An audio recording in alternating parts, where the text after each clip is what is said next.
My first ever visit to Pakistan. When I got asked to come out here and play, I said yes straight away.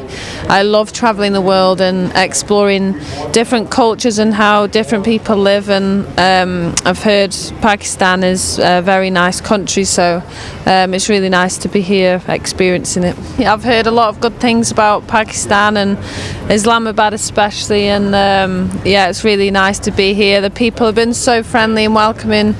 Pakistan are famous for their hospitality, and I can see why. It's very special. I've been enjoying all of the lovely Pakistani food, all the chai tea. The girls keep inviting me over for some chai.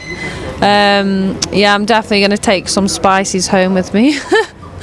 Yes, Pakistan, they've got some good players. Whenever I play for England against Pakistan, I've always got to bring my A game, and they've always had some really good bowlers. You know, Diana Baig, who was injured for the World Cup, unfortunately, she's very good away swing bowler, very skillful. Fatima Sana, she's going to be very good. She's also so young.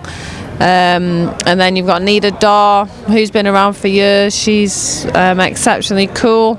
And then the young girl Muneeba Ali, the opening bat, she's going to be a huge talent. I've seen glimpses of her yesterday and in the World Cup, and you can just see that determination on her face. She's going to be a very special player for Pakistan over the years. There will be a PSL, and I think that will be great for the growth of women's cricket here in Pakistan, and hopefully I'll be invited back for the main